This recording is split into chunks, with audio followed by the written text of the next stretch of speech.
Hello everyone, it's Nina and welcome back to my channel. Today we are going to be doing a book haul slash book unboxing. Originally I was going to wait and do this video after the new year because I knew I would definitely have a couple books that I get as Christmas gifts, as well as some other ones that I thought would be shipping out before the end of December. But I feel like I'm always perpetually waiting for like one or two books to be coming in the mail at some point in the distant future.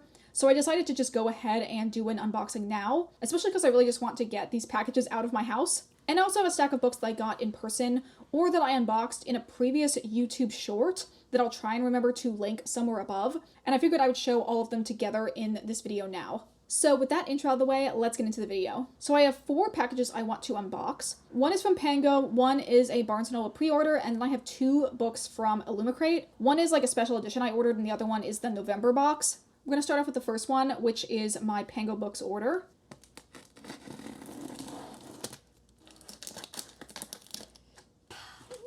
Oh my gosh, it looks so pretty. If I could get him out of this thing. Oh my gosh. It looks so much nicer in person. The first book I have here is A Marvelous Light by Freya Marske. This is the Aluma special edition. I feel like I've talked about the series quite a bit on my channel, but this is an adult queer historical fantasy romance. They are a lineal story, so you have to read one right after the other, but they each focus on a different couple. This first one is an romance between Robin and Edwin. I listened to this as an audiobook and really enjoyed it, and I knew I wanted to eventually get a physical copy of it, but when I found out Aluma had done special editions of these, I tried to track down this version, and for a while it was very expensive, but finally I found someone on Pango selling it for a relatively reasonable price. Here's what the sprayed edges look like. They're so beautiful. And then this front piece is actually like a clear plastic.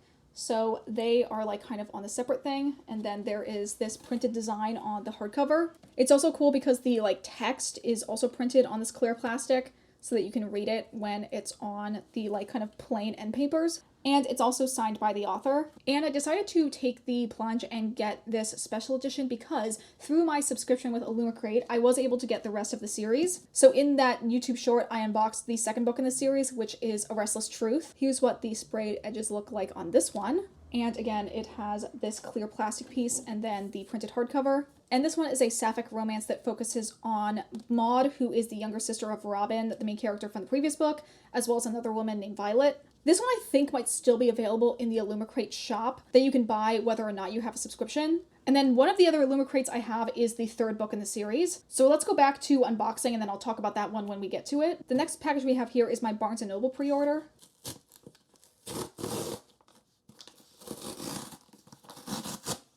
Oh wow, this book is chunky. I'm so excited. Okay, so this book is A Grim and Sunken Vow by Ashley Shuttleworth. This is the third book in the Hollow Star saga. This is a fae-based YA fantasy series with an entirely queer main cast. The first book, A Dark and Hollow Star, I gave 4 stars. I enjoyed that book, but I did think it kind of was a little bit lacking in focus. And the second book, A Cruelly Fated Light, I gave 4.5 stars. It again was a little bit unfocused, but the ending I think was really, really well done and super dramatic and definitely made me super excited to continue the series. So I'm very excited to now have the third book so I can continue reading it. I definitely am going to have to go through and look at all of my tabs that I put in for the previous 2 books in the series, just so I can kind of like remember everything that happened and be caught up enough to jump back into where the story is going. But yes, I'm super excited. This also has like my favorite character in the series, Celadon, on the cover. He's great. I love him so much and I'm super excited to see his like romantic development with Leith. So yes, very excited to have this to add to my collection. Okay, now let's open up one of my Aluma boxes. Oh my gosh, I'm so excited. How do I open this? Oh my god. It's so exciting to have this in my hands. This is A Power Unbound, which is the third book in the Last Binding series. And this one follows Lord Hawthorne, or Jack, who is a side character that we meet in the previous 2 books. And it follows his romance with Alan, who's a character we met in the second book in the series. I'm so excited to see his story. Hawthorne is definitely my favorite character in the series. He's just got great, like, grumpy bi dad energy. And I actually really enjoy, like, the overall plot and, like, the magical elements in the story as well, beyond just, like, the romance. So I'm super excited to see how everything wraps up in this book. Here is what the sprayed edges look like. And lastly, this also has the plastic sleeve so that they can come off. And then here is what the hardcover underneath looks like. And again, it has this plain green end paper. so that you can read the text that's on the clear dust jacket. And I should mention this, as well as the previous book, are also signed by the author. So now adding in with A Marvelous Light, I have the entire series in the Illumicrate editions. Oh my gosh, they look so good all together. I do kind of wish that either A Power Unbound or A Restless Truth was not as green, because the first one obviously has this like bright red color. It would have been probably better if one of them had like a yellow or like a blue tone to them, just to make them stand out a little bit more. But overall, I'm really pleased with these editions. I think they're so beautiful, and I'm really excited to read the last book in the series. And with that, we can move on to the last unboxing, which is my November Illumicrate. Okay. Can I get this out without dropping these like pieces all over my floor? Ooh, okay, this looks so nice. Okay, so November's Illumicrate was Starling House by Alex E. Harrow. I've heard really good things about this book and just about Alex E. Harrow's writing in general. I really wanted to read one of her short stories for a while now, so when I found out that this was going to be the November Illumicrate, I was very excited to check it out.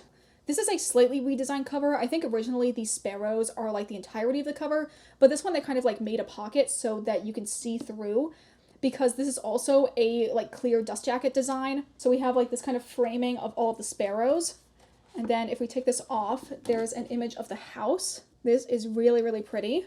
And there's actually an end paper design. I didn't know if they would do that because of the fact that like this is clear, so you kind of need like a solid color to be able to read it well. But this is what the end paper design looks like. And I didn't notice it, but on like the front cover, I don't know if you can pick it up on camera, but there's actually these like little like gold specks like floating around the house that are metallic. It's a very nice like subtle detail that kind of just adds to like the magic and whimsy of the house. Also, there's the same design for the back end papers as well. And this book, it looks like has a little like letter from the author as well as her signature, which I think is actually drawn in as opposed to being digitally printed. Overall, this book is so beautiful, and I'm really glad I got this edition. I'm super excited to check this one out. I know it's kind of past spooky season by the time I'm opening this, but I do think I actually want to read it relatively soon. So I'm happy to have it now so I can eventually start it. Okay, I have now stacked up all of the books we just unboxed behind me. So let's go ahead and talk about some of the other books I got. These are in honestly no particular order, just however I had them stacked up beside me.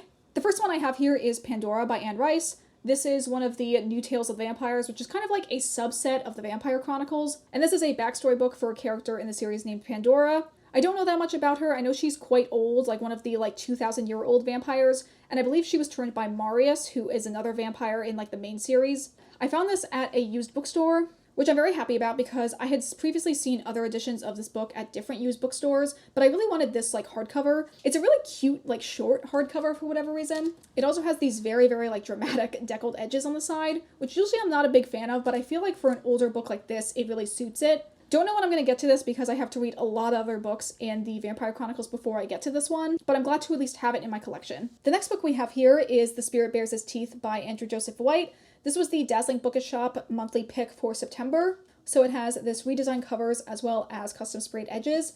I love the sprayed edge design on this one with the like two eyeballs and then like the knife going into them. And it also comes with the original dust jacket over here, as well as a signed book plate that I put in on the front. And I don't know if it'll really show up on camera, but as just like a like inclusion on all of the hardcovers, there's this little like embossed eye design. I really like it when standard editions have like a very, very subtle element included on their hardcovers.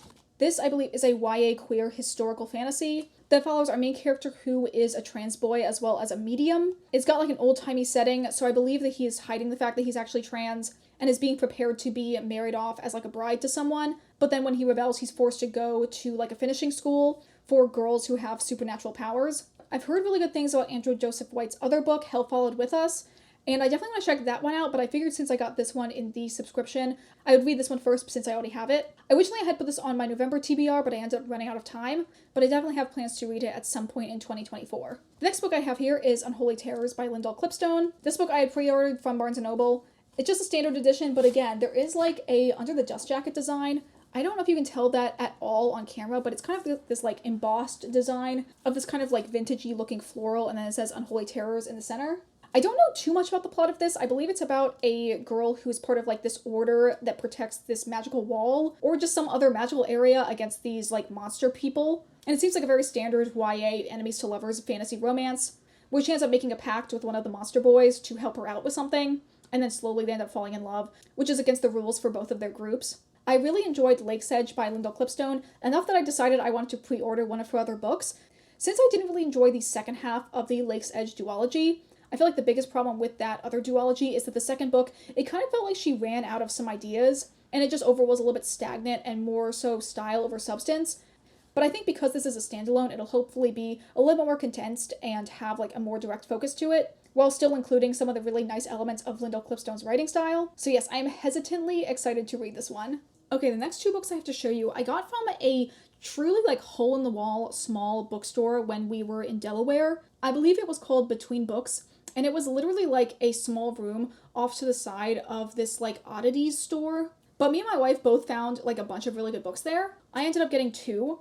The first one of those is Salt Slow by Julia Armfield. This is the debut short story collection from this author. I had read her book Our Wives Under the Sea and really enjoyed it. It says in the book that this collection blends elements of horror, science fiction, mythology, and feminism. Julia Armfield is also a queer female author, so I feel like some of these stories will probably integrate those elements as well. Overall, I was really excited to check this one out. I'm not really a short story collection person, but for an author whose work I've previously enjoyed, I figured I would go ahead and take a chance on this one. So yes, very excited I picked this one up. And the other book I ended up getting from that store was Terciel and Eleanor by Garth Nix. I was not anticipating reading this because, to be honest, I didn't really care that much about the characters. But when I saw it there, I was just like, you know what, might as well. This book is a like kind of offshoot of the Old Kingdom series by Garth Nix, and it follows Terciel and Eleanor, who are Sabriel's parents. At the very, very beginning of Sabriel, we find out that her mother has died in childbirth, but this is obviously set way in the past when her parents are first meeting. This is the most recent book in the Old Kingdom series, so I do have to read quite a few other books until I get to this one. But that's fine, I'm happy to add it to my long-term reading plans, and just overall add to my Old Kingdom Garth Nix collection. And the last book I have for this book haul is A Curse for True Love by Stephanie Garber. This is the third and final book in the Once Upon a Broken Heart series, which is a YA fantasy romance series set in the same universe as the Caraval books. The edition that I have is the Barnes & Noble exclusive special edition, but this is actually a special cover that you could get if you had sent in a pre-order receipt to Flatiron Books. So on the front there's an image of Jack and Eva, and on the back there's an image of Apollo and Eva. Kind of emulating the fact that this book is sort of like, oh, which one is she going to choose? Is she going to end up with Jax, or is she going to end up with Apollo? And then underneath that I have the regular special edition cover. These covers are vastly inferior compared to the UK editions, but I knew I wanted to get at least one of the special editions because they all come with unique bonus epilogues. So I ended up going with this one. It's also probably my favorite of the US edition covers. Although, as I said in my YouTube short, this one did come like slightly damaged. Like the front of the cover over here is sort of bending down, which is kind of annoying. I don't really care if a book is a little bit beat up if it's a used copy, because obviously then someone else was loving it and reading it before me. So it makes sense that it would not be in perfect condition. But if a book is like brand new and comes to me a little bit damaged, like straight from the manufacturer, it is a little bit annoying. It's definitely not annoying enough that I would end up returning the book, but it's just annoying enough that I feel like I need to comment on it. This is what the standard special edition cover looks like. And then it also has this gold foil design on the hardcover, which is to make it look like the Ballad of the Archer and the Fox, which is a canonical book in the universe. This is honestly so cute, and I'm super excited to like use this as a prop when I eventually cosplay Evangeline. And then the end papers are like the same exact like mauve red color that is on the outside. Sliding on the special edition cover, you can see there's these really cute like illustrations as part of the dust jacket design. So regardless of what happened to the other cover, I'm glad I have this one so I can put it on display.